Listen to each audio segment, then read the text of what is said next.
Hey, welcome back, everybody, to Backtrekking, the podcast where we look back at the real-world inspirations behind classic episodes of Star Trek. I'm one of your hosts, Caliban, and the rumors of Scotty selling drugs have been greatly exaggerated. I'm joined on this episode by my co-host. I'm Gooey Fame, and I'm addicted to crystals.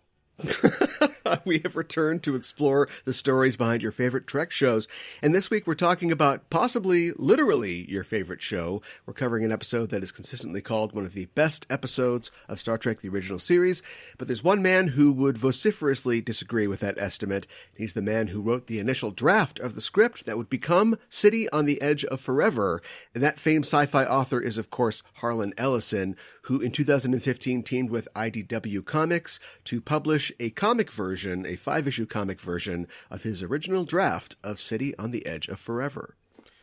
Yeah, this is going to be a hard one. I don't think we're going to be able to talk about these separately, really. I think we got to take them both together, yeah. And we can talk about some of the differences between the two and why they are that way, and Harlan's reactions to them, which are legion. He was, of course, a very vocal guy. He was also a guy who found himself butting heads with some of the people that he worked with for good or bad reasons. But we can talk about that when we get there. I think when the documentary that they put together that's about your life and work is called Dreams with Sharp Teeth. That says something, both about your work and possibly about your working relationships with the people around you. He left a legacy. He certainly did. He was an interesting guy. And, of course, he passed away in 2018. But, yeah, he was an interesting guy, contributed, of course, quite a bit to science fiction and science fiction media. But first of all, let's talk about what's going on in our lives. What's going on with you, Gooey? Not well, Okay. And that's the end of our subject. What's going on in our lives? I've been gearing up for some music stuff, so it's just around the corner. But with one of my bands has an album coming out, and we've released some singles from it. And then later this year, we're both my bands are gonna be playing shows and stuff. So I'm excited about that. But right now, it's kind of low key. But looking forward to it. Yeah, that's good news, though. Yeah. I guess with, the CDC says it's okay. It's okay for your band to play shows. Yeah, well, and the stuff we have is even further out than that, so I feel pretty, I'm not too worried about. I mean, I guess anything can happen, though, at this point. Who knows what could happen between here and, October, but the stuff we've had announced, my band Annabelle's playing a show in September. It's an album release show for this other band called Sincere Engineer, and I think people are just really hyped to go to live events because the show sold out in 2 hours. So, which is it was pretty quick for that. Yeah. And, I just think that's been the case for a lot of bands right now as things are starting to sell out. I'm hoping by then it'll be even more okay to go, but I guess you never know. There's, people are chomping at the bit to get back out there. Of course, there's a segment of the population, and maybe I count myself among them, who were always going to feel somewhat reluctant to dip a toe back into society. I mean, I don't know what I need to worry about. I've got my vaccination and everything, and the CDC says A-okay, but there's definitely people who are still reluctant. There's a big convention in our area, kind of one of the big local cons that had to cancel last year, of course, as everybody did, and it's scheduled to start to run in early August, first week of August, and I know that the ConCom itself is just sort of throwing up their hands CDC, and everybody says that it's going to be okay. If the venue, if the hotel decides it's not okay, we won't do it, but we're just by default kind of going forward because it's just, hey, it's time to get back out there. Do you know what I mean? Yeah. But I know that of the 6,000 people that usually attend, I know that a lot of those people have just said, nope, see you in 2022. And just aren't going to be coming. So it'll definitely be a smaller show this year, but there's still some reluctance from people to get back out there. Yeah, I mean, and that's fair. I guess, Not Annabelle fans. no, I guess not. No, I'm sure it's more the sincere engineer fans, if I'm being honest. But yeah, that's the thing. It's hard to like. There's so many like fixation right now on what every individual person is deciding to do, but really, I think any cause for confusion and stuff like that comes from like sometimes the announcement of like, oh, it's okay, and then it's like, but don't, if you're not vaccinated, you should wear a mask. And it's like, if you want people to wear a mask, you should have just said like, keep wearing masks, and which I'm at work and I'm wearing them still. I have to, and when I go out, I still am. But again, I think that should have been it's just so confusing. That's the funny thing, that it took like state and local governments to pass mandates in order to get businesses to comply with masks. When they were recommending strongly, you still had businesses that were like, yeah, whatever. And then when governors and mayors started saying, no, everybody's got to wear a mask, then the businesses had to comply. Now you've got a situation where the CDC says, don't worry about it. If you're vaccinated, it's fine. And businesses are like, we're going to keep wearing the masks. Mm-hmm. So it's a total sort of inversion as far as that goes. And I mean, everybody's got their own opinion, and everybody's going to have their story in the years to come about whether they do, what they decided to do. I think it's really interesting that we do have information about the pandemic of 1918, but not a lot of colloquial information. Like we've got records and history. This happening now 100 years later in the digital age, assuming that we are going to hold on to all these posts and tweets and things, because I don't know if that's for sure yet. In another 100 years, we'll have many, many detailed records about what people's thoughts were and their decisions. Hopefully it'll be completely different than the situation we've got now, where we look back to the past to a very similar illness and pandemic and have very little information about what people did day to day in dealing with it. Yeah. Just died, I guess, because the death rate was, of course, a lot higher then. I've been kind of actively, like, of all the things I'm going to, like, argue about on there, like, I've just not really gotten into it because it's, like, not because I'm, like, worried about what other people will think, but it's just, like, it's so draining, especially just because and again, I'm not saying like, oh, I can't wait to rip it off or whatever, but like for me, it's just an everyday thing. Like I'm at work 40 hours a week wearing a mask and blah, blah, blah. And, when people, like I have my own personal thoughts and like, I've judged plenty of people over the year who come in or, assholes and about not wanting to wear it. But I've never thought like, just like posting about this online is really going to change anything. It just, to me, it always either feels like a waste of time or for self-gratification or some combination. And I'm just like, just do your, I don't know. I don't even know. Yeah. And we have like accounts of what happened at the time. We do know that there were people that, resisted. There were people that didn't, formed anti-mask leagues or whatever. And they did, they did try to open up again when it seemed like they were in the clear, and they weren't. And then there was a second wave and a third wave. And if there was a Twitter back then, I'm sure you'd see a lot of the same kind of things. You just hear them in an old-timey voice, and they'd be a lot more racist probably. People don't really change all that much, but it's just weird that no real media came out of it. Of course we had the Roaring Twenties, and you've got things like The Great Gatsby, and you see people reacting to surviving a tragedy and danger like that. But there just isn't a lot of like media. There's not a lot of like drama or literature that frames that era the way that we'll be able to at least look back at people's reactions to it. Songbird, the movie, is apparently really terrible. That's the Michael Bay produced pandemic Oh, yeah, thing. We're going to get a lot of that, I'm sure. I don't know if we really will. I don't think people are going to want to really watch things about people being stuck inside or having to deal with, viruses. I mean, we'll get the usual like zombie movies and things like that, but I'm not sure we're going to get a lot. There was some kind of HBO project, and it was like a pandemic thing where John David Washington and Anne Hathaway are like jewel thieves, but also the pandemic's going on, which is just like, that just seems thrown together. Do you know what I mean? Yeah. I don't think that like Scorsese or any great American filmmakers are going to go, no, this is the pandemic movie. I'm not sure we're going to get that.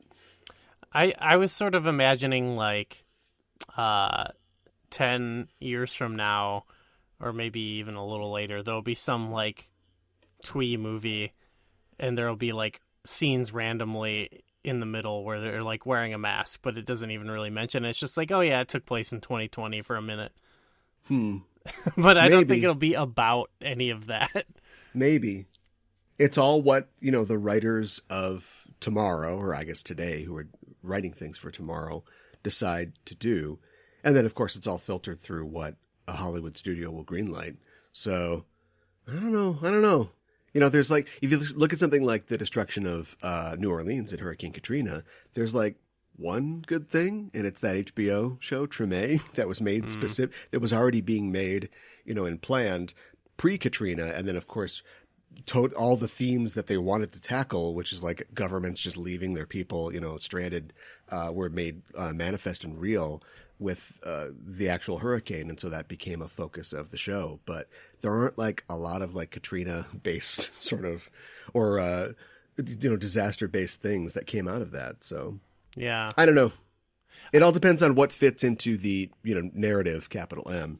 Yeah. I thought there would be like a market for like, we're processing the trauma of 2020 or something, and like I don't know, stuff of like maybe even like the January 6th stuff and all that. Well, I was going to say that was the market right there. Yeah. It was turned out it was a performance piece, a live action performance piece instead of a feature film. Well, who could do it better? Yeah. Well, I went to a wedding last weekend and it was beautiful. Oh, awesome. So sorry we focused too much on that, and we didn't really get into what you're up to. Well, that doesn't matter. It's like the first like event, with other people that I've been to in 18 months. And, it was great. It was small. It was designed, I think, around not wanting to have people be too impacted, so it was a smaller ceremony.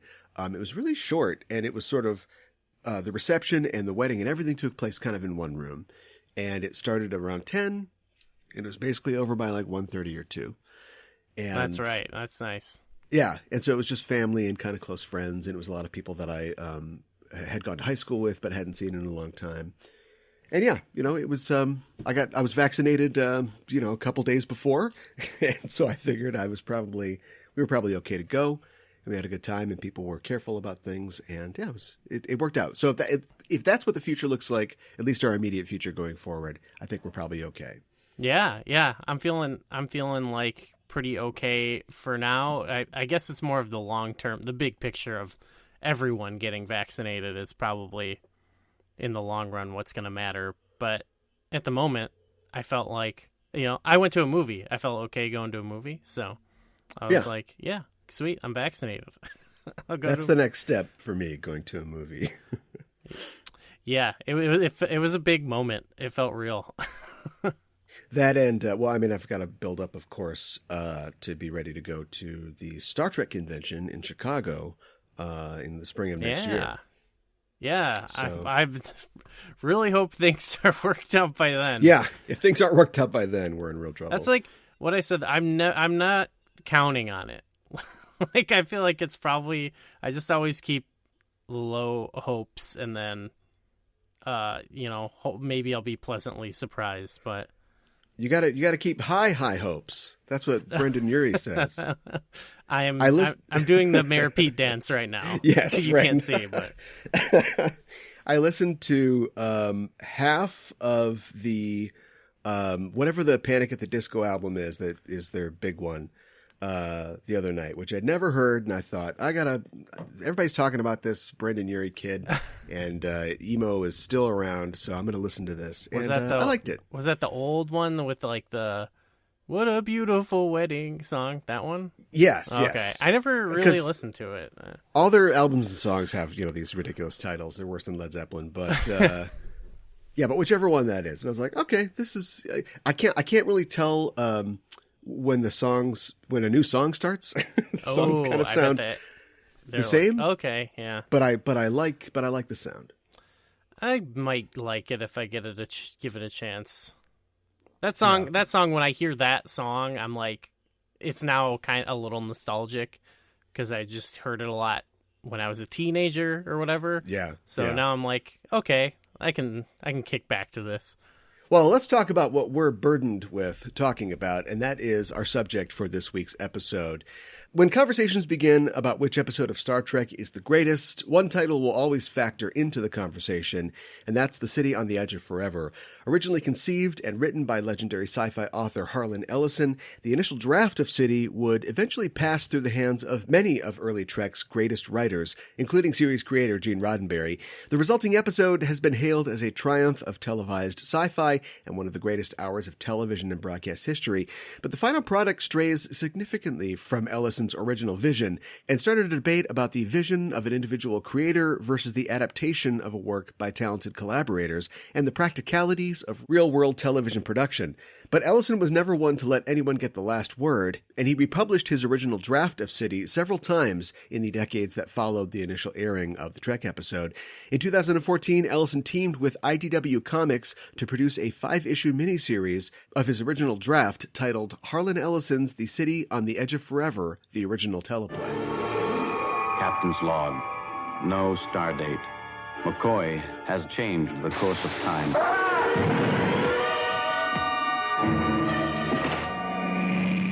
What are you? I am the guardian of forever. Now. All right, come on.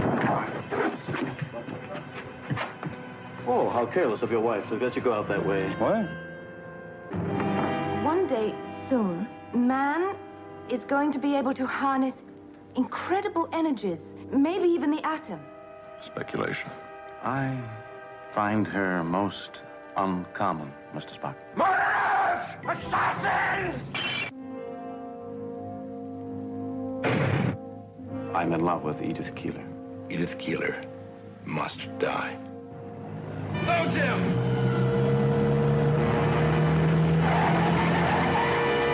Harlan Ellison is he's an interesting guy, and I was reading.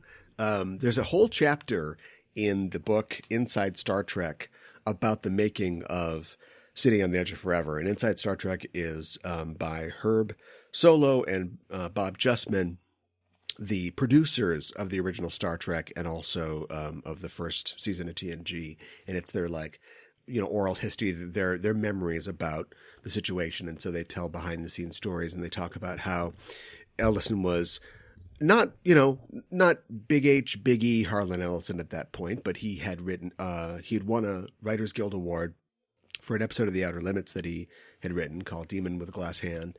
And he was kind of like an upcoming, voice in sci-fi.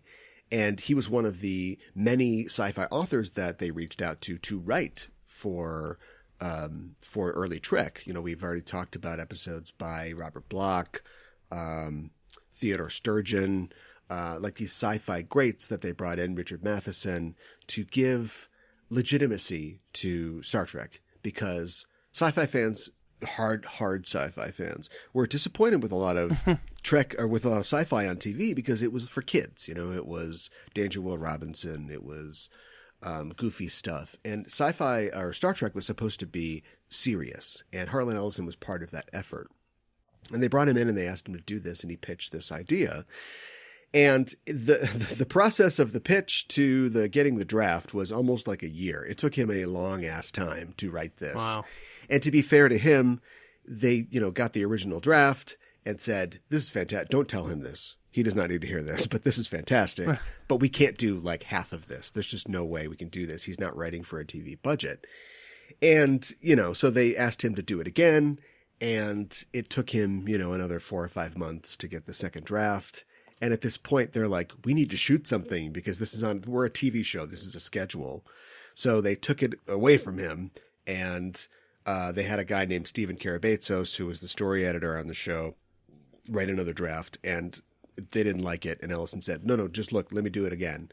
So he did it again. Eventually, they had to take it away from him. Dorothy Fontana got a pass at it. Gene Kuhn got a pass at it, added some of the comedy that's in it. And then, of course, Gene got his customary final rewrite. And so it went through the hands of many people. And we'll talk about the differences between the original manuscript and the televised episode. But it was a lot different. And it was different to the point where Ellison was pissed because, of course, he was. And so he did what he usually does in that situation. He said, I want my name taken off it. And I want, my pissy pseudonym, Cordwainer Bird, to be put on it instead. That's his Alan Smithy. And that's his message. Oh, wow. That's his message that this is out of my hands. I don't like this. And Gene had to basically say, I'll ruin you if you do that. He basically threatened him and said, I'll make sure that you never work in this town again, which is harsh, but it would have invalidated the reason that they got him in the first place. Because it would have sent a message to sci-fi fans who are watching Trek, this new show in its first season, that Trek does not care, does not respect, sci-fi writers, which from Harlan's point of view, they don't. But from the point of view of the production, they do. They're just, it needs to be something that we can actually do.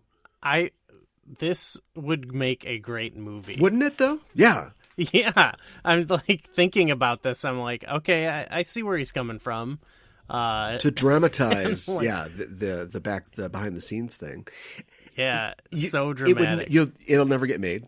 I'll tell you why. Because as we've discussed previously on this show and other places, Paramount can't make fun of itself. It has no sense of humor about itself, and you would need that for the behind the scenes kind of look. You need to see that, and the hagiography around Roddenberry and his legacy is just too much. Do you ever see the Chaos on the Bridge, the documentary Chaos on the Bridge?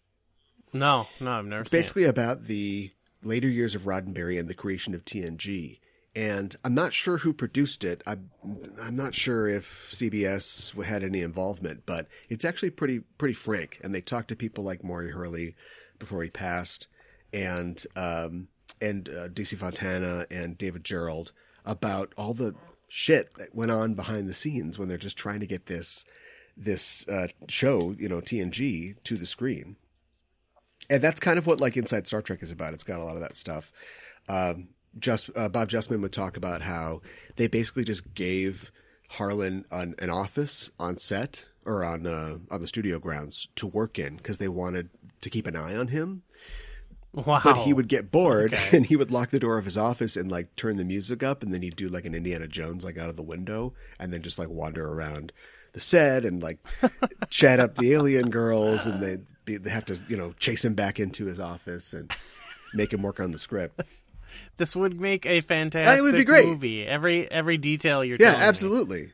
But I just don't think that'll ever get made. No, I totally agree. I think too. Yeah, they're always hesitant, or really anyone is hesitant to speak negatively. I think about certain elements of Star Trek when it's it's okay. We can be grown-ups and talk about these things honestly. Yeah, how long does it have to go before it's history and it doesn't affect anybody?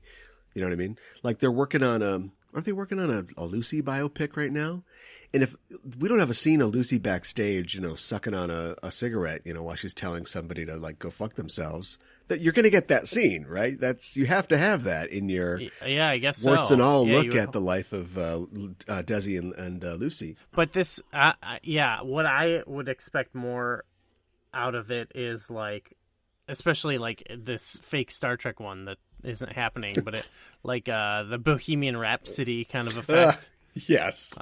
From at least what I've heard about it, I haven't seen it, but where it's all the people involved get to put their stamp of approval on it. Yeah. So I'd expect Paramount. Paramount is the Brian May of this situation for sure. Right. Yeah. Where it's we would just have to make Harlan look as ridiculous as possible. Which, of course, you can't avoid him getting mad over that.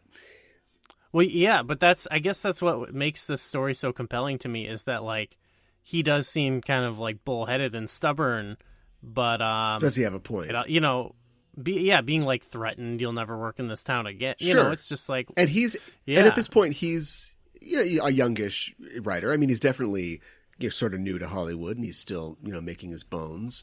And to hear that's got to be pretty scary and traumatizing. Now, he's never really let that stand in his way. He's always somebody who is attack is his response to everything. In 2009, like right before the new J.J. Abrams movie came out, he sued Paramount for back pay and royalties over all of the intellectual property in City on the Edge of Forever. And he basically like claimed that he's, like a quarter of the entire franchise should be his, based on Guardian of Forever, Edith Keeler, time travel, all the things that are in his script. And the thing about Harlan Ellison is people settle. He must have a really good lawyer. I don't think he got a lot out of it, but he did get a settlement out of it. And then right after the settlement, he turned around and went, I know you guys are trying to fire the movies up again. If you need any help, I don't have a representation at this time, but I'd be willing to write to call JJ, do whatever you want. It's like, is this guy for real? That is a sick move, honestly. I gotta say. I respect the hustle, and I don't have a problem with him doing this, because who's paying him? Like Paramount? That's fine. Like, Sure, yeah. Get that bag, I guess. Yeah, sure. Secure the bag. That's Right. the Harlan Ellison way. Absolutely. So yeah, it didn't exactly turn out exactly the way that he wanted it to, but it still was an unqualified success. I should note that while he's doing this, while he's arguing with Roddenberry over his script being changed, he is in the process of forming the Committee, which was a group of sci-fi authors that, at Gene Roddenberry's behest, basically organized and approached the network to keep Star Trek on the air. Everybody knows about the big letter writing campaign at the end of season 2 to save Star Trek, but Star Trek was saved by sci-fi authors and writers, members of SIFWA, the Sci-Fi Writers Association, who Isaac Asimov among them, who appealed to the network to say, this is important. You guys don't know what you have here. This is real deal sci-fi on TV, not kiddie stuff, and you have to give it another chance. And it was successful, ultimately. So, we have more than just the City on the Edge of Forever to thank Harlan for. So he is owed more than, That's why he's suing everybody. Yeah. He wants to get paid. So after this aired, it was an unqualified success. Of course, Star Trek returned to TV for a second season, and he won a Hugo Award for the script. He also won a Writers Guild Award in 1967. And Herb Solow or Bob Justman, one of them in the book, tells the story of how this had sort of, the tension had died down. Everybody was happy that it was successful, and they went to this, awards dinner for the Writers Guild Awards, and it was announced that Harlan had won. Now, I should mention there are 5 episodes in the category for dramatic presentation. They were all Star Trek episodes. Okay, but this was the odds-on favorite. This was the one that everybody was like, "This is it." Okay, and so they won, they won. It was announced. Harlan went to accept the award, and then launched into like a 20-minute long screed about how he was mistreated for this and that. Wow. And all the pressure that he'd been under and how unreasonable the production was, all while they're there at the table, just like watching this happen, thinking that this is going to be this night that's going to celebrate Star Trek, and they finally made it, and he's just going off on everybody. And rules. And shaking his award, at them. And then finally, like, he finishes up with like, "Never let them rewrite you."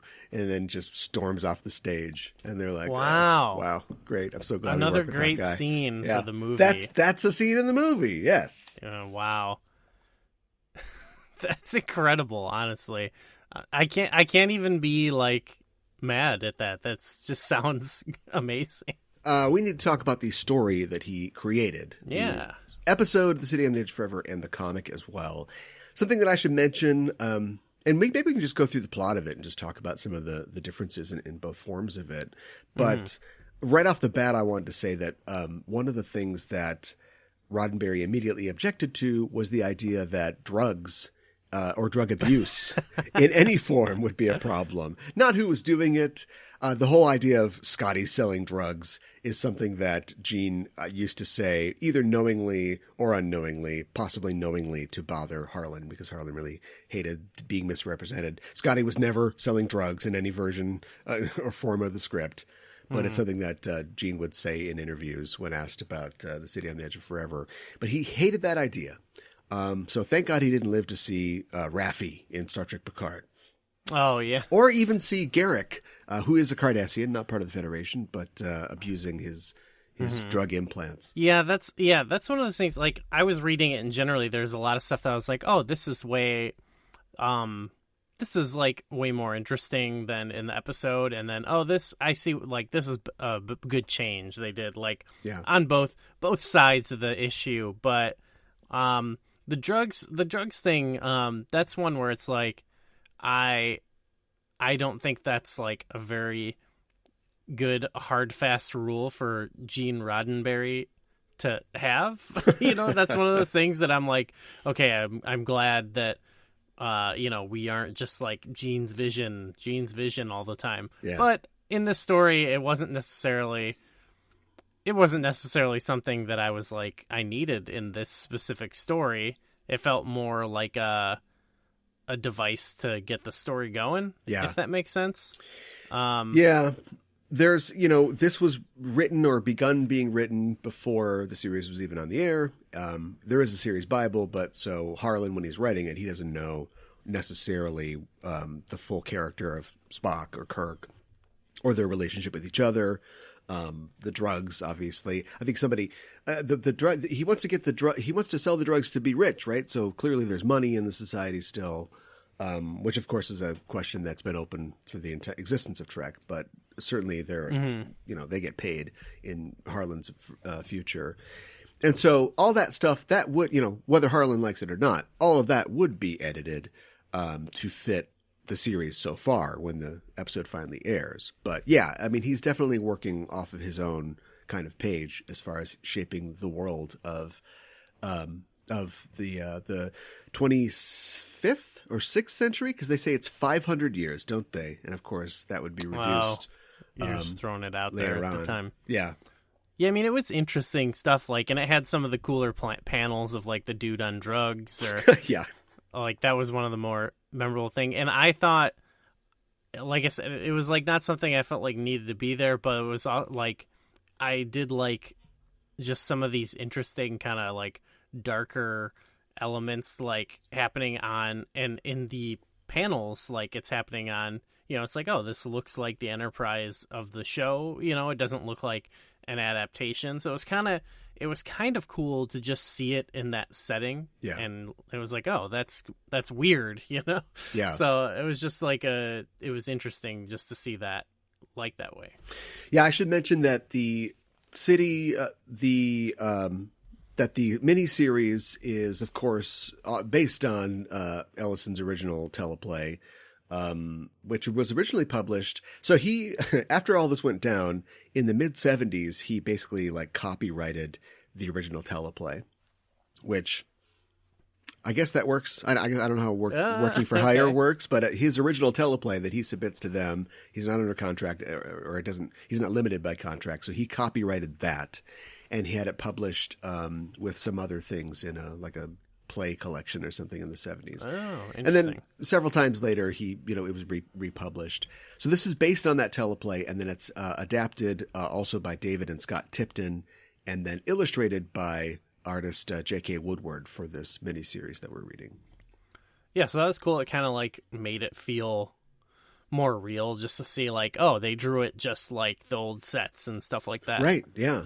Even like the scenes from that specific episode when they go to the past. Yeah. The drug thing, I did just realize, though, it works a little bit more to get the story going than... It's kind of silly in the episode that Bones is like, I'm a doctor. I wouldn't goof up this stuff. And then he immediately like accidentally stabs himself with it. Yeah. And it's like, isn't there like a safety on this thing or something? Yeah, I mean, the ship is being buffeted by time waves or whatever, but yeah, it is. Yeah, but he's just, after he did it should be like immediately you put it away or something, but instead he's like, I'm going to hold it here and say this line. Point it right at me. Yeah. It's interesting because I feel like that's covered in the script a little, because the Doctor is being a little braggadocious after Kirk presumes to tell him how to do his job, and then he's like, "Oh, you want to give me some medical advice?" So maybe it's a little humbling moment after he's like, I'm super doctor, I don't need any help. Maybe it's a little supposed hubris. to be humbling. Yeah, but they clearly, they start very differently. Like we mentioned in the beginning of the episode, the Doctor is administering cordrazine, tricky stuff, to Sulu after he's injured and accidentally injects himself, which drives him off on a quest to avoid the murderers and assassins. That's why I think I liked that better. I think it not because it was like get rid of the drug stuff, but because for me it was better to have McCoy involved in the story. I agree. I think we'll just I'll just say that in the teleplay, the story begins with a crew member named Beckwith, who is a bad guy. He's selling drugs to other crew members, and he murders a crew member who is going to expose him for selling drugs as the story starts. And so the inciting incident of the story is him in an attempt to escape, beaming down to the planet that the Enterprise is orbiting, this planet that, similar to the what we see on screen, is releasing these time waves that the Enterprise is here to investigate, and he gets away that way. And the character of Beckwith, as we go throughout the story, is not really a factor. He is the seed, he's the mote in God's eye. He goes through the Guardian of Forever and does something, changes something. We don't know what it is. And then he disappears from the story until the end. And that's essentially what McCoy does, and maybe we'll talk about it maybe when we get closer to that story point, but McCoy's journey through this story, I think, is a foil for Kirk's journey through the story as well. It feels more whole in that way, whereas like with Beckwith, they tried to add in this whole thing of like, oh, he was so bad, but he tried to save this person. And it was a little like, okay, like I think Beckwith and all that could have been more interesting if it was like maybe explored more, like if there's more with him. Whereas like McCoy is just kind of like this guy we know, and it's just like these couple little scenes, and that ties back into Kirk's story. It works a lot better for this type of short type of story. Which is what you would do with a weekly series. Not to take anything away from Ellison, but that's kind of a thing. You don't really... I mean, you can have a guest star of the week, but you're not usually introducing new characters who are going to take the action away from the main characters into a series. Mm-hmm. We get that in just before this, the episode before this, the alternative factor, where you've got the character of Lazarus, and he's like, this is really important. You got to do this. You got to do that. And the crew just sits back and has to watch Lazarus do all this stuff. And then Lazarus leaves with the other Lazarus at the end. They're like, that was a crazy time with Lazarus. And the show just kind of marks time for a week. Yeah, I guess with this, it's like, well, one, the show's not a thing yet. So he's probably not thinking like, I got to have McCoy in here to give some more McCoy flavor. Yeah. But then on top of that, by using someone that's not a regular, you can have him do all these awful things and then also get horribly, brutally tortured in the end. Yeah. And it's like, well, it's okay because it didn't happen to anyone important, Right, yeah. Yeah, it's a horrible... And that actually had like two favorite panels of the story where the guy's high, and then when the other guy's like in the eternal hell or whatever, I was like, yeah, that's sweet. But it was like, this is not really important to the story, but it was cool. Right. Did he really deserve that? I mean, he's not a good person. No, but that was I really thought that was funny. that was such an over punishment. That I just got a kick out of it. I don't know. Yeah, we don't ever get the rules, and I don't know if there are rules to the Guardian, but at the end it's like, I'm gonna go for another ride. Nope, only one ride. Go to hell. It really was like roast in hell forever. We don't have to figure out what to do with him, when he's back on board. So I like that he just immediately jumped back through. Right. Yeah. Like it made me. That was the best character moment for that character, was that he was like, "I'm gonna do it again. I'm out of here." There's a tone. There's a dark tone that totally fits Ellison's own work, but I think doesn't quite fit in a Star Trek episode. I mean, even at this early point in Trek, part of it would be the presence of drugs, but also in his very first draft.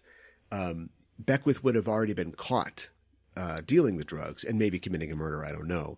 And so the reason that they're stopping at this planet is to execute him.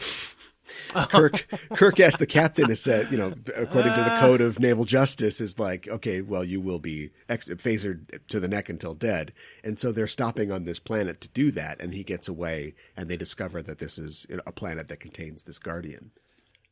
Well, again, I'm not opposed to I like when Star Trek can surprise you with how dark it can go, but it doesn't, like, that specific thing doesn't really make sense with what we know. Like, just beam him into space. Kirk, that's not something Kirk would actively do. So, yeah, I can see why they changed that, but I think that has to do, with more of like not fully knowing like what the deal with the show is yet. Yeah.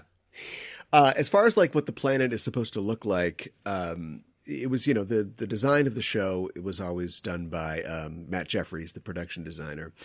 But in this specific case, he was ill and he was not available to work on this episode. And so before he left, he asked Harlan Ellison, what should this city look like? This city on the edge of forever. And Harlan, I actually thought that I had read that this was like in the script, but I don't think it was originally described in the script. But Harlan said in an interview that he just rattled off something to him about how it should be ancient and we should see these structures, with runes on them. And he said RUNES, like pictograms, runes. But apparently Jeffries heard ruins. Like the ruins of something, which is why we see like all these columns and stuff like that. So apparently, like when Ellison got to see the set, he's like, "What the fuck are all these columns doing here?" He said, "You said ruins." I said runes. It's just like a bit. Yeah, this would be in the movie. This is in the movie. Yeah, absolutely. It's like a good comedic bit. Also, as I mentioned before, Jeffries was sick and not able to work on the design of the Guardian specifically. So in that case, the art director, Roland Brooks, had to step in and design the Guardian, and he settled on this donut-shaped thing that we eventually get. Yeah, which I think is cool. I think it's pretty iconic at this point. Sure, yeah. I mean, you absolutely recognize that anywhere. But so they built all this stuff, and of course the runes and everything, and then Jeffries came back from being sick, and he's like, "What the hell is all this? What is this donut thing?" So if he hadn't got the stomach flu or whatever, we would have had no donut. Yeah, it made me wonder, like in the script, there's an actual city. There's no city on the edge of forever in the episode. It's more metaphorical, I guess. Ellison intended the city to be a literal city, the city on the planet, but also the city that they go to, which is in his original script, Chicago. And of course, it's just New York in the aired episode. Darn. Yeah, I guess I was wondering if they were like, instead of some guys, it's better if it's just the donut thing, so we don't have to make a whole city. But, yeah, I don't know. And that makes the Guardian itself kind of metaphorical, or at least ethereal, because there is no actual person. In the comic, they make it very explicit. We see, and this is the description, I think, in the original script as well, that it's between two columns, there is a shimmering sort of area, and we see like these old men who, they describe themselves as being, ancient, around before your sun was hot or whatever it is. But they appear as like these old sort of wizened men who are the Guardians. Yeah, and I like they give them some kind of like almost like, it made me think of like Legend of Zelda style riddles to like solve when they go back in time. I kind of like that. Yeah. That was in some elements an improvement. Link, in other ways. Not. Look for the sun and the key on blue or whatever. That I didn't. I mean, I liked that, but that was not an improvement, I will say. Yeah, that's kind of first drafty, I think. That would have gotten worked out. It made more sense that they just kind of naturally met and they were in Edith Keeler's basement or whatever, poking around instead of that guy. Yeah. There's a guy. We're just all over the map, and I guess that's the only thing we can really do.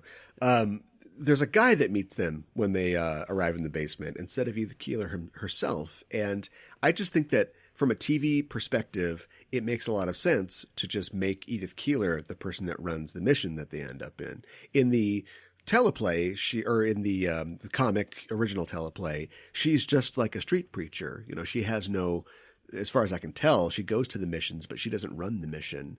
And if I'm DC Fontana or I'm the story editor, I'm like, we'll just make that the same person. That way we can use our guest star. Yes. It feels a lot more natural. And it also I feel like the episode kind of more slowly, as much as it can be, like gets you in with like Kirk and her story and like them falling in love. Yeah. Whereas like they meet her in the thing in the comic, and Spock right away is like, you shouldn't fall in love with her. Don't fall in love with her. And it doesn't actually feel very like natural or believable to me.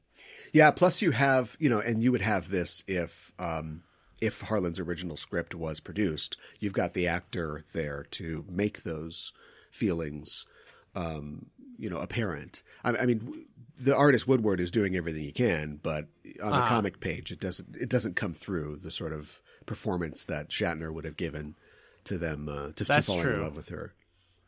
That's true. I did like, though, that I like the explanation in both of these things. They kind of have the explanation that there are these important like focal points in time. Yes. That they're naturally led to as well, like the actors going back in time.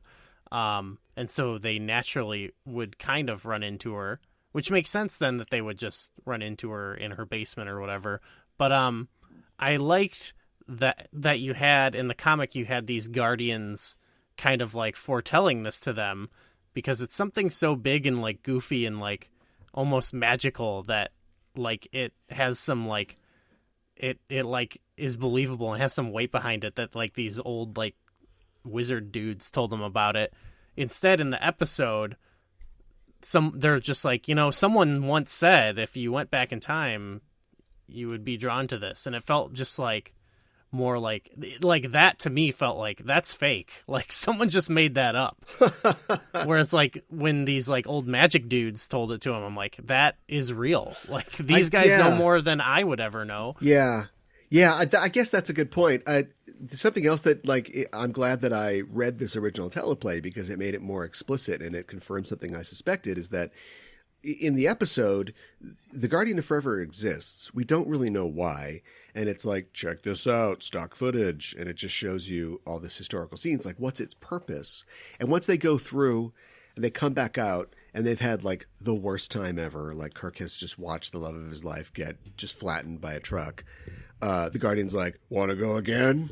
And it's like, what is its purpose? But in this, we see that the old Guardians, they literally say, we have nothing to do but desire to show you. They do kind of in their own way want to show off the wonders of the universe. And they're like, try it out. Like Beckwith goes through and they're like, yeah, cool. He tried it out. Like, do you want to try it out? They want to share this thing, and I'm not sure if they really know or care what they're offering, because they're literally offering like the chance to completely destroy themselves or, Kirk's universe in their lives. But it is for whatever reason, kind of their imperative to like, go, just go check it out. Go see some dinosaurs, do whatever you want. Yeah. Which I think makes like, there is a story element of this of like, we got to reset time, but like, it doesn't have all the kind of like hand wringing that like you'd sort of expect like Picard to do, or like in one of those later episodes where they get really into the time travel and like what are the ramifications. Yeah. And like how we like, you just don't have them sitting around being like, oh, we can't do this, we can't do that. Yeah. It's just like, this isn't the first Star Trek time travel story, but it is the first one I think that really you'll see this later in the franchise, that people wondering, like, is it right to do what we're doing? Is this the right thing to do? The ethical implications of the time travel become really real in this episode. Yeah, I feel like it's really introduced here, but it's like, I think it still like has that element of like, it's like a little bit more like, yeah, let's go do it. I think maybe it is because the Guardians are like, yeah, come on. It's chill. You want to see stuff? Do it. Yeah. Go and do it. Yeah.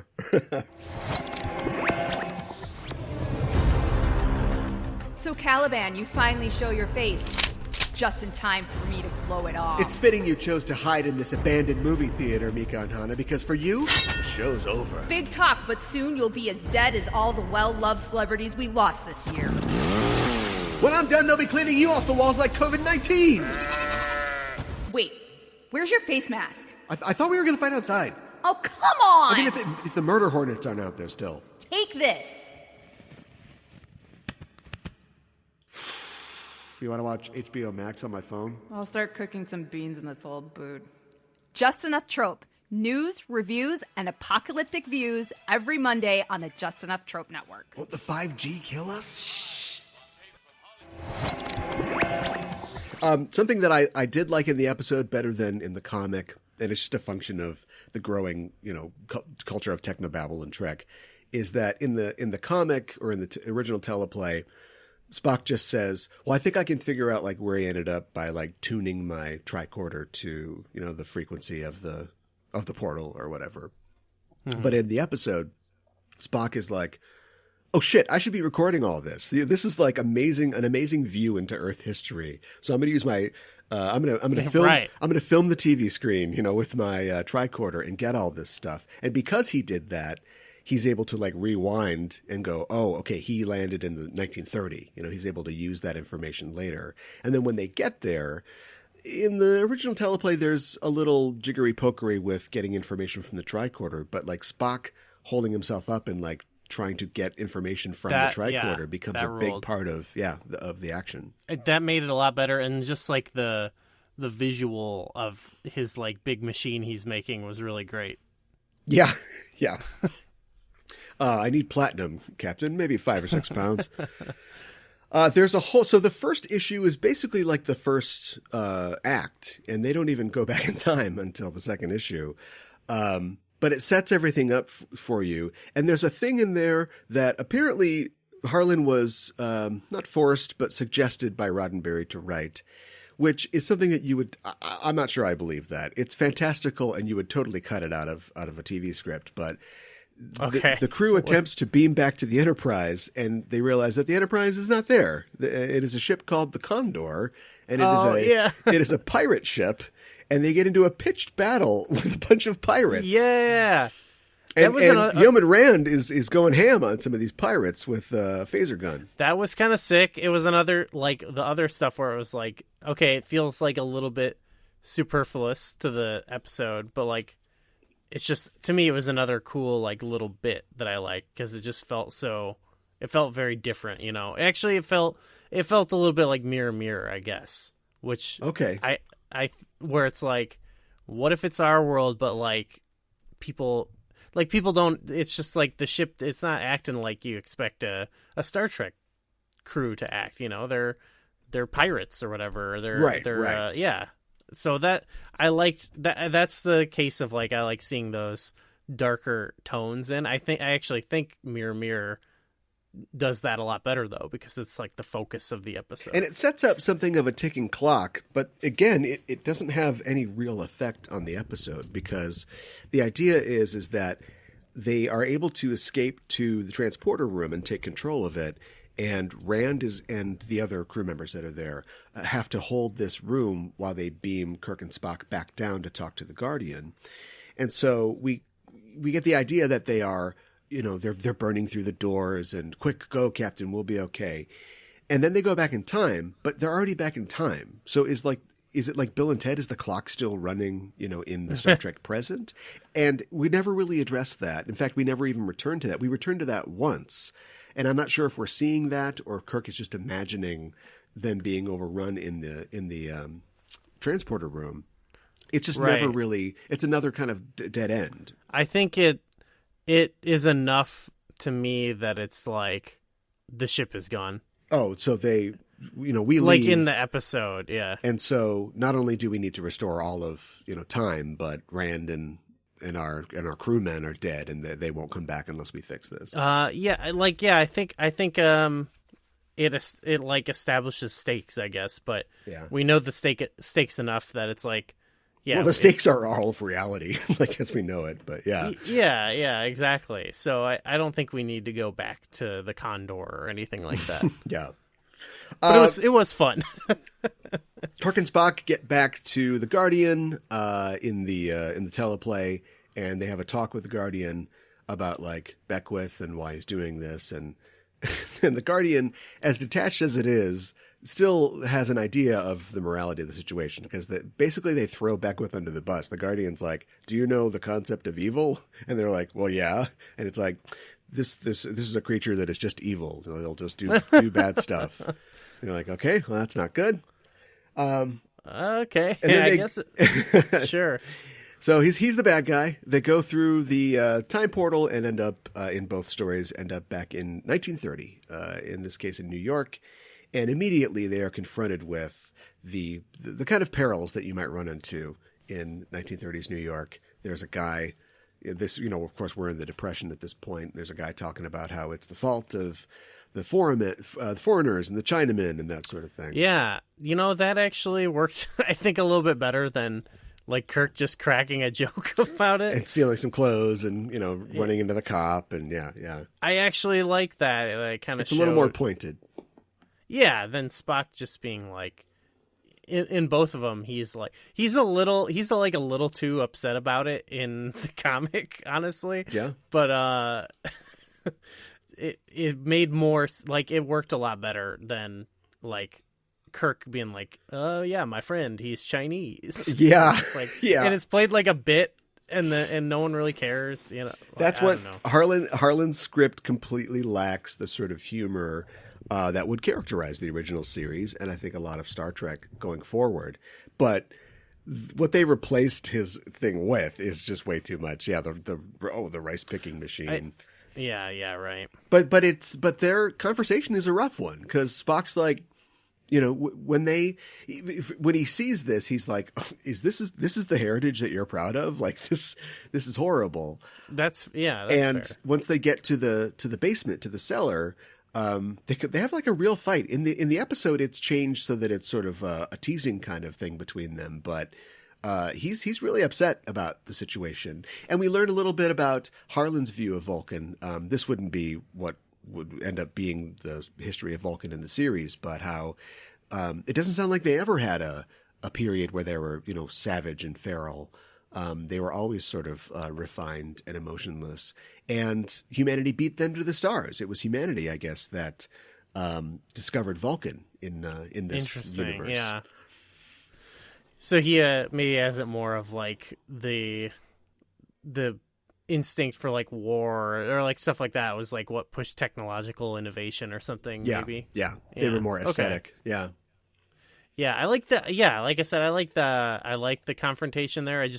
Maybe it's just like the original series Spock that I kind of expect would just be kind of like he would mention it, but he just seemed really shook, and I was like, I don't expect Spock to get so shook about this, I think he would just like trash Kirk and be like, all right, anyway, let's do the mission, Yeah, right. Yeah.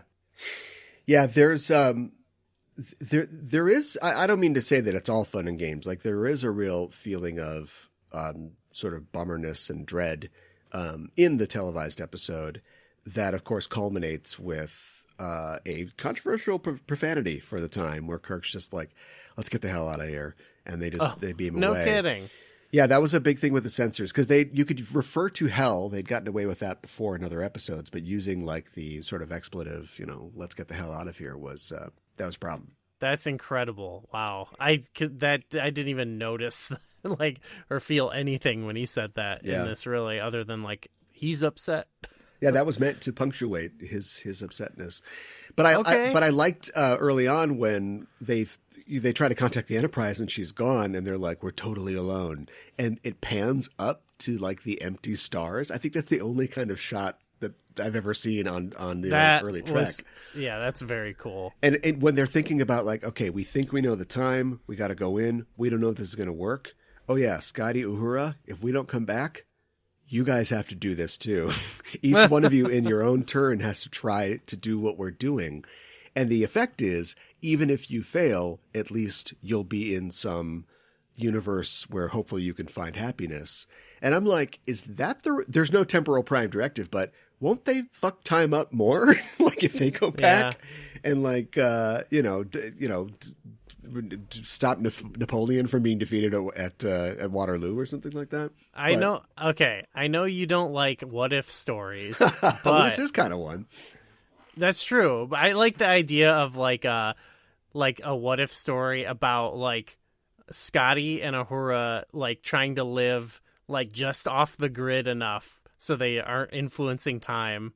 You know what I mean? Like, there's got to be a novel that tackles that. Oh, that would be that actually is a great idea. And they get like wrapped up in something and they're like, oh, do we do this or do we not? Right. Type thing. Yeah. We know that Genghis Khan is going to take over. Yeah, right. Like, oh, yeah, snap. We've been back to like the Middle Ages. Yeah. This, of course, they return to this idea with All Our Yesterdays, where they find a planet that their sun is going to go supernova. And to escape that, they just send their entire population into their own past.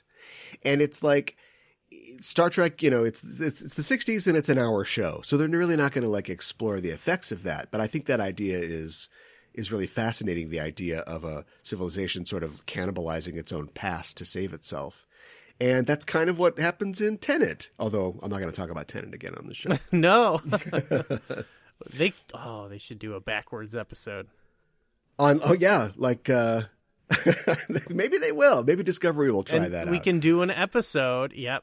Okay. All right, we're looking forward to that, or looking backward. I can't tell. So yeah, in the teleplay, they're now in safely ensconced in the past. They've got the clothes and everything, and they're working for money, and they're trying to unravel this clue that they get from the tricorder before it dies about the burning sun and blue and the key, and it plays out fairly similar. There's actually a little bit of like, I don't know, I'm going to punch this up a little bit. It gets kind of paunchy because they just kind of wander around for a while. There's a good scene where Spock is working for the money and the guy tries to cheat him, and Spock just goes after the guy. He's like, actually you owe me $7.50. I've, at this many hours for this amount of money. And the guy's like, geez, okay, sorry. It was like kind of like slice of life-y. Like you just got to see like Spock kind of deal with like racism and stuff like that. I kind of like that. Yeah, it's of course it's racism because he's, I guess he's pretending to be Chinese, but still, it's him seeing like, right, this the history of humanity that he's been told was so great is not so great after all. And then we also get, and I think this is kind of tough to show if you're not going to deviate from Harlan's script. We see that Kirk is maybe settling in here. Spock at one point says that he's always suspected it would be easiest to go native on your own world. That maybe Kirk is thinking, even if we don't get out of this, it wouldn't be so bad to live in America at this time. Depression aside. Yeah, I think they hint at that a little bit in episode 2. It's a cool concept, I think. Yeah. But yeah, it felt like he sets that up, and then he kind of mentions, like I said, the Edith Keeler thing, I think, really quickly. That kind of like, I feel like it kind of jumps the gun a little bit. Like I like it more when you kind of see Kirk getting more used to going on the dates and stuff, and like that being really the big thing. Yeah. Yeah, they discover Edith. They figure out that the riddle is referring to her, essentially her blue cowl or cloak, and her sun brooch, and then also her name being Keeler, part key. Right. Okay. Which is like, yeah, okay, that's a sixth grade D&D thing. But that all works, and then Kirk tries to get closer to Edith. she pegs that he's from Iowa, and but I think this is a retcon. This is maybe from Tipton, because of course Iowa was nowhere in Kirk's backstory when Ellison would have written the script. But it's a nice little addition here. Yeah, Iowa accent. I found out that, so of course in Star Trek IV he says that, he's from Iowa. He only works in outer space. And I didn't know this, but it was actually Riverside, Iowa that came up with the Iowa thing first. I've been to Trek Fest in Riverside, Iowa, but it was in 1985 when they first came up with the idea for Trek Fest, and they literally just, I guess I don't know the whole backstory, but the guy that started it was just a Trek fan, and they were looking for some festival, something to get tourists and attention to their town, and they just came up with this idea that Kirk would have been born there. And so the line in Star Trek VI actually came after as a sort of homage or a reference to that decision. Wow, that's never... I guess I never even thought about when it's first referenced. Yeah. It's just something I've always known. Well, that's great. I'd like to think... I think if there is an Iowa accent, that's probably what I have. I've lived above Iowa for my entire life, and I don't think I could tell you what the Iowa accent is. Yeah. I think there's just like a bland Midwest accent. Sure. Yeah. That no one can describe. I guess you could peg Chicago. You could peg what you'd think of as like the Fargo accent. But like, yeah, what's the Iowa accent? I don't know. I grew up on the river, on the Mississippi. Sure. And I could see Iowa from my house. And I had their accents. I could never nail them down. So I just assume, since they sound the same as me, that I have an Iowa accent. Okay, well, there you go. And peg that weird Iowa accent thing. from a mile away. Maybe in the 30s it was more noticeable. Sure. Hey, you don't talk like this. You must be from Iowa. Hey, Buster. The story goes on pretty much the same. Of course, there is no McCoy in the teleplay. I think that the McCoy, as we've discussed, I think the McCoy bit is a great fix. Not only does it get one of our principals back in the story and makes it more concentrated on our crew, but it's also a complication. Spock and Kirk settle into this life where, at least in the TV episode, Spock is going to work on his transistors or whatever, or his vacuum tubes, and Kirk is going to buy French bread, and they're going to work until they can find the answer. And then that's when McCoy shows up, the new complication. And of course, there's the great scene where McCoy shows up and is, "Assassins! Hey, who are you?" And we see the guy. I'm not going to kill you. I'm not going to kill you. They're going to kill you. And we see the guy, Rodent, who Kirk and Spock met originally at the mission, when there's that great exchange where he's like, "Oh, she's going to give us the gloom and doom. The sermon comes now. Although I wouldn't mind a little bit of," and Kirk's like, shut up. We don't want any of that. Yeah, see that, and Spock, and like he looks at Spock and he's like, "I want to hear what she has to say." And like, to me, that maybe it's just, again, like what you're saying about, you have kind of the performances to sell it, but that's, I feel like, a good way of establishing Spock being like, "Why are you so worried about this person?" Yeah. And it's a little more explicit in the TV version as well. The idea that maybe it's a little too on the nose, but she's a visionary. She wants peace, and she sees this, space-bound future for humanity.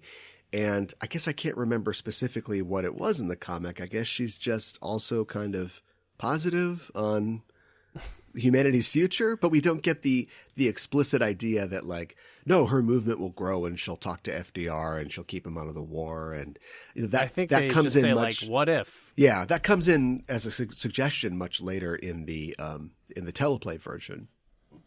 Right. Yeah. Yeah, exactly. But the conflict is much clearer in the episode. We've, of course, got the iconic Edith Keeler must die. Yeah, it's a little goofy, but I think it works. Like this, the episode's a real journey. So yeah. I like all the different things that are wrapped up in it, and even if some of them I'm like, that's a little wacky, but I'll take it. In both versions, Spock becomes almost a disapproving sort of presence, as Kirk gets closer to Edith. I think It's done a little in the episode. I think it's done more effectively in the comic, that he's sort of in the background of all these shots, kind of, watching and judging. Whereas in the episode, we just get the one exchange when Edith almost falls down the stairs and Spock's there seeing it. And then later he's like, Captain, that would have been it right there. If you just went whoops and then she just fell down the stairs, we'd be done. But of course, Kirk points out, we don't know that this is it. Like, where's McCoy? If he's affects it, he's not here. And in the comic, there's a scene that I think is not totally complete without the performance of the actors. Kirk and Edith are going to like a music bar, a dance hall, and they go down some stairs, and she falls down the stairs and hits the bottom, and she's okay. But the whole time, Kirk's face is just sort of like, ugh. Oh no. Like, it's just kind of blank. I'm not sure what I'm supposed to be reading from his face. Oh, okay. I just felt like that accident. I reread this before I rewatched the episode, and I remember her falling, and for some reason, like, the injury is just, or it's like a real fall. So I just felt like, oh, it felt way more intense. Yeah. Because it's like, oh, that is like scary. Like, I just imagined. It wasn't where like Kirk almost stopped her. I just imagine like you kind of knowing this person is supposed to die soon, and then thinking like you just witnessed it. Yeah, or also him getting comfy, dating her and living this life with her, and then being reminded of his grim task here. Yeah, it works the same kind of in the episode, and probably better. I feel like because it is the actors and stuff. Like, that scene works a little bit better, but it feels so much more serious or like scary, I think, as like a fake out or something in the comic, because it seems like, oh, she might have just died there. Yeah. Whereas in the episode, it's like, oh boy, I almost fell. It's like it's like a slight reminder. Yeah. As the teleplay continues, of course, we hit the point where Beckwith does appear in the past, and Kirk and Spock try to chase him down. There's a character that gets introduced, I think in issue 4, of the Apple Seller, whose nickname is Trooper, whose visual appearance is based on Harlan Ellison, an older Harlan Ellison. And he, I'm not sure about his role in this. He provides them information about where Beckwith might be. Later on, he will sacrifice his life to save Kirk when Beckwith takes a phaser shot at him, and he gets totally vaporized. And then later on, when the story closes, he becomes kind of another element in this, kind of a foil for Keeler. They're exploring the idea that Keeler is important, but I guess this guy wasn't important, and he fought in World War I, and he was, he should have been important, but I guess he just didn't matter to time. And I'm not exactly sure what they're going for. I wasn't sure about that either. I was like, that's an interesting concept, but it was maybe one of those other ones where I was like, this isn't really the point of the story. So yeah, maybe if there was an alternate story where that was explored, like, that could be interesting. Yeah. I feel like you got like, I don't know, I was thinking about in the episode they have a casualty also, but they don't even comment on it at all. So that's even weirder. I think. I guess it's a crazy scene. I'm like, oh, that's messed up. Yeah. But and bringing him in relatively late in the story, I think hurts his importance. Like, I guess I don't know how he would just be wandering around the entire time, but I guess I kind of like the idea that this quote unquote cripple was unimportant to the Guardians or to time, but he ended up being incredibly important, because if Kirk gets vaporized, this is all for naught anyway. He is instrumental in Kirk setting time back the way it was. So I guess it just gives you an idea of there are multiple perspectives to this, because as far as the universe is concerned, or the people on the Condor are concerned, this doesn't matter at all. Resetting time is what it is. And I think that's the Guardians' kind of viewpoint. But for Kirk's mission and restoring time to the way it was, this guy was indispensable. Oh, I get you. Yeah, and I guess that kind of works, like, especially with the attitude the Guardian has of, like, I don't care, Yeah, just, right. Like, yeah. Go check it out if you want. I guess that's evil, your idea of evil. So we get to the final climax, and it's a lot different in this case. Oh yeah. Oh, with that scene, there's one thing I wanted to mention was, Sure. With adding McCoy in, it also has like one of my favorite scenes of the episode when he's like getting really upset about like the hospital. Yeah. Oh, that's great. I just really like that. Yeah. It's like a good like character. It like makes you wonder like what, it just, I don't know. It makes you think about like what his deal is, I guess, because he's a doctor, but he's afraid of like, I guess, this more ancient medicine, I guess. Yeah. Or like the way of doing things, The how modern violent it is. museum perfection, because he's trying to figure out if they don't have holodecks, but like what is this recreation? And biped, good cranial size. Yeah. Yeah. Well, he starts going on about like scalpels and stuff Yeah, like that. cutting and sewing people like garments. Yeah. I love that, and it makes me think of. I also like in Star Trek 4 where he's like, they go to the hospital and like. Oh my God, man! This is the Dark Ages. That really feels like a payoff of this, of like, him being like a doctor, but really afraid of like kind of ancient medicine and stuff. Yeah. Memory Alpha loves to point out that, in both this and Star Trek 4, Kirk, the second he gets back in time, almost gets hit by a car. It's not quite so funny when in Star Trek 4 he almost gets hit by a car. Does he think about Eve Keeler at all, or no? It's just double dumbass on you.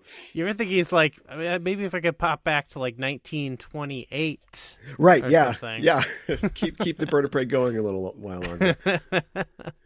Yeah, that's great. DeForest Kelly's great as always in this. He looks like hammered shit. But the little scenes where he's like healing and like talking to her also really sweet. Yeah. So I had to mention it. And waiting to show him, bringing him in at let's say the start of the third act, he has to, in order for the climax of the TV episode to be resonant, he has to very quickly grow close to her. And I think they do that very well in several short scenes, so that when later on at the end of the TV episode, when Kirk, stops him from saving her, fulfilling his mission, he's like, "What the hell? Why did you do that? Do you know what you did?" And of course, Spock says, "He knows, Doctor. He knows." We don't have that in the comic. Yeah. and this is, I think, one thing that a lot of people who don't prefer Ellison's version of the story take the issue with is that so you ready? Here we go. Beckwith tries to save her. Why would Beckwith try to save her? They deal with this later in the story when he's talking to Spock and basically asks the same question, and they bring up the spark of impossible human godliness that even for a terrible person like him in that moment, he was like, I don't want this innocent to get hurt. I don't know about that. I think that kind of goes against the entire story so far. Instead, Spock basically, stops him. So why is Spock involved if it's Kirk's romance? And why would Kirk do nothing? He just stands there and does nothing. I get that Ellison's intent was that Kirk, a man of action in this moment where the entire universe is at stake, is paralyzed because of the decision and because of his love for her. But that's a weak look for the captain of the Enterprise going forward. Yeah, that's true, but I kind of like it as like a big like character flaw type moment where he couldn't make that choice, But I guess that's for that type of show, not something they would keep. Like that's not something they're like, oh, we'll get into this more, Yeah. So I don't know. I like that conceptually, but yeah, it was just with Beckwith as a character. It's just he didn't feel integral to this. I feel like the Ellison story is a bit more like it has a lot of like interesting concepts and stuff like that, but it just doesn't feel tailor made for like a satisfying episode of this TV show. Maybe if it's something more long form or something where you're like exploring all these elements, or even kind of works okay in the comic. But if it was like I don't know, something longer or something, like a novel or something where you're kind of touching on a lot of different things. Yeah. But I feel like everything in the episode save for a few things, feel all geared more towards that final moment with Kirk stopping McCoy. And so it feels a lot more impactful because everything is kind of pointed towards that. Yeah, I think that's a good point about it being more novel-like, or when I say not Star Trek, I don't mean we don't need this at all, but not fitted for the series Star Trek, because there is a lot of philosophizing and kind of navel-gazing, and to have Kirk to be thinking about these big decisions and these big matters, I think is great, but having him being paralyzed by them is not very Star Trek. He needs to, a Starfleet captain needs to do something. And very often, even Picard will do something. He will worry about something. He will toss over the possibility in his mind. But at the end of the day, you have to do something. And having him do nothing is not, I mean, maybe for one episode, that's okay. But going forward for this young series, we need a captain who is going to act first and then eat his heart out later. Yeah. It works. Yeah, I'm not opposed to it. But and I think it does work more in the episode that he does make the decision, because then it's more about how he had to do it, and he has to kind of live with himself or whatever. Yeah, as opposed to damn, that sucks. Yeah, my instructors in Starfleet told me there'd be days like this. Yeah, right. So it makes more sense too for what the point of presenting a captain would be is them having to deal with stuff they did, Yeah. They get back eventually. Well, I mean, after they solve the problem, they return. As you mentioned before, Beckwith immediately runs back into the Guardian of Forever, which is guys, hold on to that guy. And then, apparently that's not okay. The rules are one right only. And so he is sent to the heart of a exploding sun or something like that forever. Which is wow, the guy tried to help a lady. There's no reprieve. There's no stay of sentence. This guy just, will be on fire forever. Yeah. Everything else points towards he's pure evil. I don't know. Yeah. But the scene of him in that spiral is sick. That's cool. That is, yeah. It's a great illustration. Yeah. And I do like when Star Trek kind of gets out of its comfort zone a little bit. So seeing this Star Trek again with just some of these darker elements in the start of very tangible looking Star Trek world was kind of cool. But again, I think I would need to see more on that as opposed to it being random scenes that I was oh, sweet. Yeah, and then the series ends, and the miniseries ends, and Kirk and Spock are discussing what's happened. Kirk is still thinking about Keeler and whether or not it was necessary for her to die. And like I said before, we never really find out why she was important. We never really find out how she was the focus point, which I think is a little weird and possibly. Well, we're just told by the Guardians. Yeah, right. Right. And then of course we have the discussion about the variable nature of humanity, being able to be good and evil at the same time. And of course we're left with the idea that no matter what, her value was, no woman was offered the universe for love. Yeah, yeah. Which is all well and good on the page, I suppose. I still like what they came up with in the episode more. Yeah, I think it's. Yeah, I feel like some of the things in the page, maybe it's just a thing where it's I'd have to see it adapted or something. This is kind of this isn't necessarily crafted either. I don't get the picture that this is crafted to be to satisfy a Star Trek episode would. To that or a comic, you know what I mean? Because I feel like it has a little bit of both. It goes a little both ways because it's got some unique things in it, some cool pages, but then other times it is oh yeah, it just looks like the actor. I think that the art is good, but it's oh, it just looks like William Shatner. It looks like the bridge, and I liked seeing it in those settings. It made it feel authentic. Yeah, but to me, then it just didn't overall feel like geared towards being like the greatest comic or like the best TV episode either. It felt more like it felt like the most impressive version of like if you ever watch like the like early prints of like movies like before it's done. That's kind of what it felt like. Okay.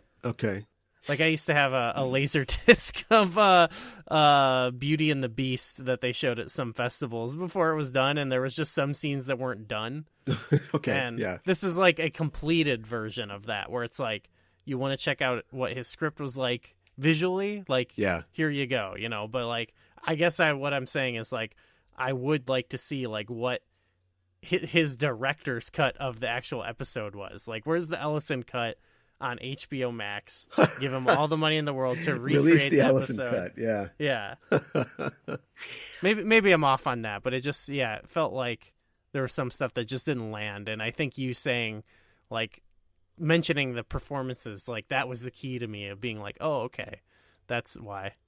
Yeah, I think what I learned from all this is that Star Trek stories, like they have to be an hour long. Yeah. And that's what a Star Trek story is. And I think even you see this in some of the Star Trek movies suffer from being longer than an hour. Like they have 5 acts or 4 to 5 act structure, and they pose a question and they wrestle with that question, and that question is answered, sometimes not in a satisfying way. And that's a Star Trek story.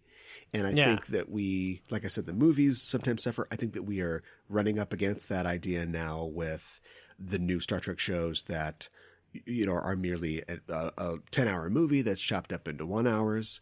I think that this suffers from that because and they tried to structure, I mean, there's 5 issues. They tried to kind of structure it like, you know, a Star Trek hour-long episode, but Star Trek tales are told in an hour, and Ellison ran against that when he wrote like this sweeping, you know, epic movie length script for an episode.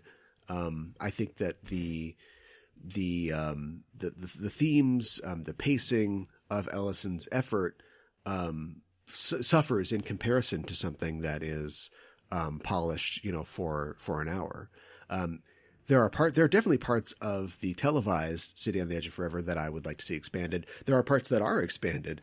When the guy vaporizes himself that you see in the Netflix, that's like the DVD cut. That was in the original broadcast, and they cut that part out for all rebroadcasts. So if you just found Star Trek on TV in the 80s and they were showing City on the Edge of Forever, you wouldn't see that. That was restored to DVD versions. Cool.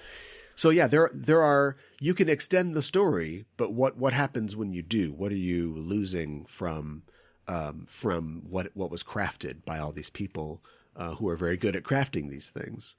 I already kind of like said this, but I think what an interesting episode could have been was if they were like, you're not happy with this? Well, all right, how about this? We'll use your script, but you got to direct the episode. And you got to make it an hour long. And I would have loved to see what... And you got to balance the budget. And yeah. Right, yeah. Like, because I think there are interesting ideas in his, and I would just wonder, like, what he would have deemed worthy of, like, keeping in to, like, fit in the hour-long structure. Well, I think that he's able to do that. When he worked on The Outer Limits, he wrote this episode called "A Demon with a Glass Hand." It starred Robert Culp, and it won him awards. And he initially wrote that it was happening all over L.A. He wanted like all these location shoots and like set pieces in different parts of L.A. And I think Bob Justman was working on the show at the time, and they had the same problem. He wrote an episode that couldn't be filmed. You know, it would cost $10 million to film. But he took Ellison to the Bradbury Building, the famous building in L.A., and said, look, I know you don't want to be cut, you don't want to be edited, but what if I show you that we could do one scene here, and, you know, you can get this, and then we go up a floor and we do this and we do this. And as we rise through the building, you could place all these scenes in different areas until we get to the roof of the building. And Ellison was like, that's a great idea. Let me get back to the typewriter. And he rewrote it for that. taking place in just one area instead of all these different areas. So I think that he understood that. I just don't know if it was his own personal pride as a creator or if Roddenberry was a total jerk about it, you know, but he just wasn't interested in having his effort modified, you know, for the show. And I wonder when I think about his wins for the script, do you think that people were awarding him those awards for his effort for the script or for the final product, which they saw? Do you know what I mean? Like if we looked back at the other 4 Trek episodes that were nominated and we read their scripts, their original teleplays, would they match up in the same way as Ellison's teleplay did for City? I'm not saying it's not, you know, a phenomenon. Like it's great, but you know, I wonder if he's kind of getting that award and he's yelling at the people who helped him get that award because that episode was so well received. Yeah, I mean, I guess, this is interesting. I like this internal struggle, like artistic struggle. I always think it's very interesting. Yeah. Like when you see like these creative kind of visions butt heads and like with the aspects of reality and what can be done and who thinks what's a good idea and like this is kind of off topic, but I guess we sort of saw people like interpreting things with like the Justice League cut of like just like trying to there's always like this where people are trying to interpret like what person put what into this. And maybe it takes a producer or an editor to tell Zack Snyder, you can't have slow motion Leonard Cohen songs in every single sequence. That's not going to work. Not just that, but like, I just mean like you saw people like when the original came out, you saw people kind of interpreting like what was Snyder's vision, what was the other guy, Joss Whedon. And sometimes people were right, but sometimes people were way off base. And I always think that's so fascinating, like when you can actually kind of know. I've heard other like with music. I know there's certain bands or like acts that are made up of people who are known for their other work, and I've seen people like that say like sometimes their music is misinterpreted as like who contributed what to what song because they're known for this thing. And so I always find that fascinating. I always have a hard time like coming down hard on a specific thing unless I really know, if that makes sense. Yeah. But I definitely would say that, like, I would definitely say that award was given because they saw the episode and it's a great episode.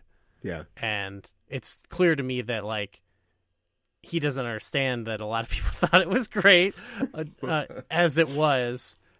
But I also am hesitant to like discount him too, you know? Yeah. And like what he was. And that's why we got to see the movie. Yes. To tell us what really happened. Release the Ellison cut, yes.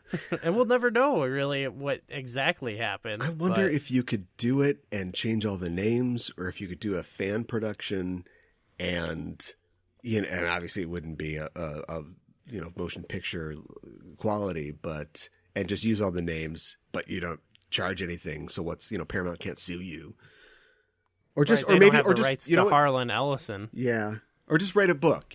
Write like a book version of it. A book version that becomes so beloved they have to make it into a movie. That they adapt it. Sure. And if they change it, people will be pissed. People will know. Yeah, and then you'll start the conversation all over again. There we go. Yeah, I love it. Well, even Harlan Ellison would admit that technology is what makes Trek Trek. It sometimes facilitates what the characters are doing. Just as often, it's the complication that they're dealing with. So on every show, we randomly pick from a list of Star Trek technologies, and we add what we get to the non-Trek media and subtract it from the Trek episode to see how each will be different. It's our technological exchange, and I think we could pull this off. Here's what we'll do. We will remove this piece of technology from the Trek environs, and we will apply it to the milieu of 1930s New York and see what we get. Okay, that's fun, yeah. Here's our list of technology. It's phasers, holodecks, tricorders, transporters, warp drive, replicators, communicators, shields, advanced medical technology, and androids. And if I roll on my randomly selecting device, I get the number 7. It's communicators. If communicators didn't exist in the world of Star Trek, the original series, either Harlan Ellison's world or the televised world, how would it be different? Oh, okay. So we're taking them out of that, but then when they go back in time, there is communicators? Yes. Is that what we're saying? Yeah. Whoa. More or less. Oh my God. And I think we can cheat. I mean, if we can't think of anything really with Well, you can't talk to the ship. Yeah. If we can't think of anything with the comic, it's okay. We can use the show. Here's what it is. They go down there and they're like, okay, we'll come back and we'll tell you what is happening on this planet. But they go through and let's say Scotty and Uhura are like, I know they only waited a second, but they're like, oh, they're not back. And they jump through.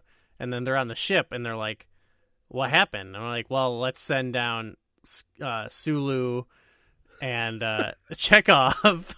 And so they go down. Eventually, the entire crew goes through the Guardian of Forever. Yeah. And they all move.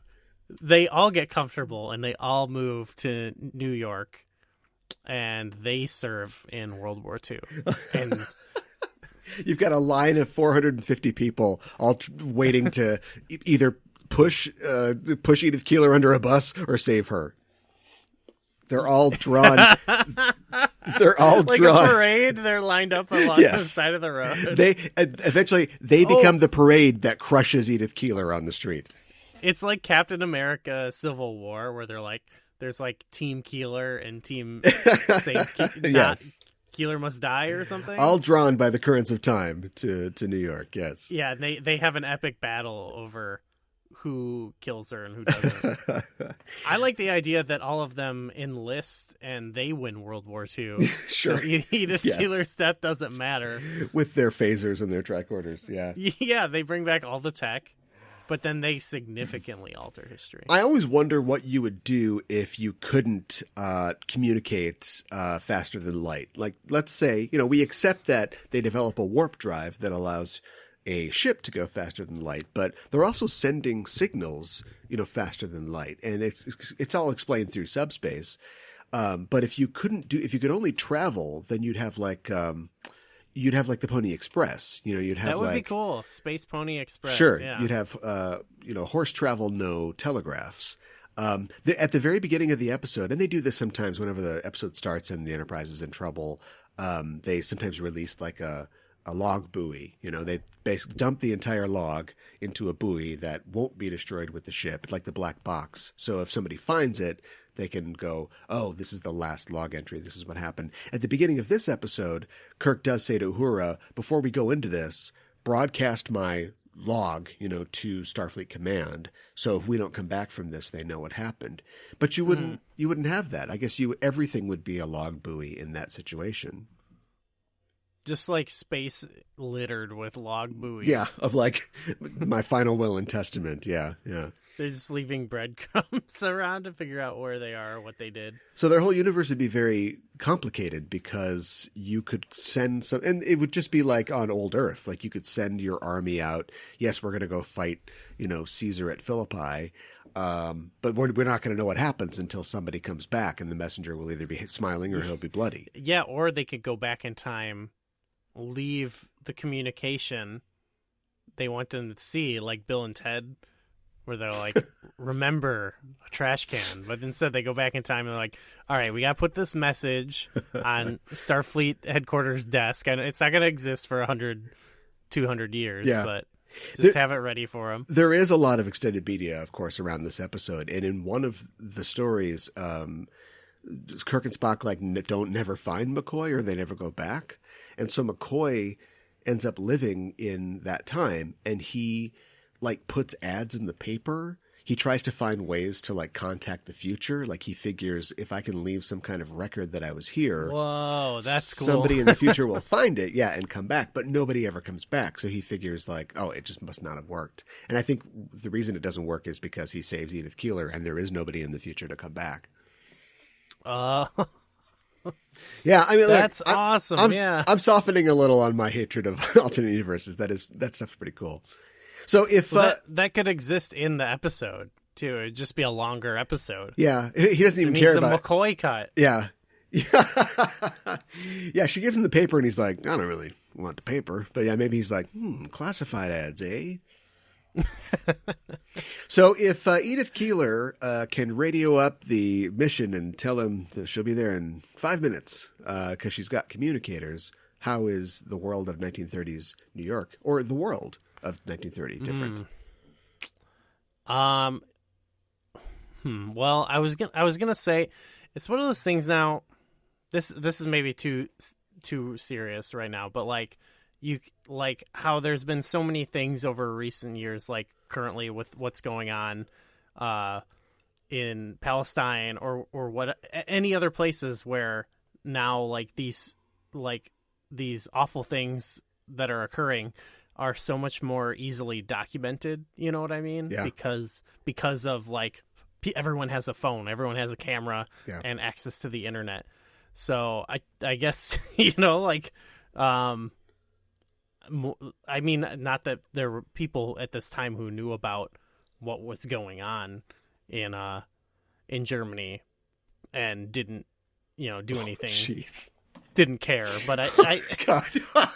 So you took this little suggestion about like what would Edith Keeler do with a flip phone, and you're like, there would be documenting the Dachau and Auschwitz. Yeah. Like everybody would know what was going on. I was like worried to go there, Jeez. but I mean, it seems reasonable, right? I mean, Spock kind of invents the internet in this episode, right? Like he somehow taps his vacuum tubes into his tricorder and invents a way to read the newspaper on a TV. Like that's basically that's the internet. That's what the internet is. Star Trek knew the internet could be a thing. Yeah, the future internet. Yeah. Oh, geez. Yeah, I think Edith Keeler wouldn't be necessary. Huh. Oh, yeah. No matter what she says to FDR, he's like, no, we gotta go to join this war here. It would be one of those things though, where it'd be like the article today where it's like FDR told Adolf, like, I can only put up with this for so much longer. People are getting pissed. Maybe they wouldn't have gone out to see the Clark Gable movie because there would be an old-timey version of Netflix that they could just beam the movie in. There'd be like so she's never Calypso. She's never in the street in the first place. Yeah, they're seeing some weird like diorama version of it, like in that Calypso scratchy short track. Black and white version of It Happened One Night. Yeah. I still like you think this is about Edith Keeler? This is about concentration camps. I was thinking of the big picture. Sure, the episode is about changing history, and then we're introducing this third element of like, how would this alter history? And it's like I naturally went to she was the focal point, I guess. Yeah. Well, what is it about, do you think? I mean, it's kind of late to ask, but do you think it's an anti-war message or a pro-war message? Because somebody asked, I think Bob Justman, about if it was supposed to be like, did you know that the sort of anti-war elements were there when you were doing this in the 60s? And he's like, yeah, fuck yeah, of course we did. But I would almost argue that Trek vacillates greatly. And of course it took place, Trek was being created at a time when the Vietnam War was really heating up.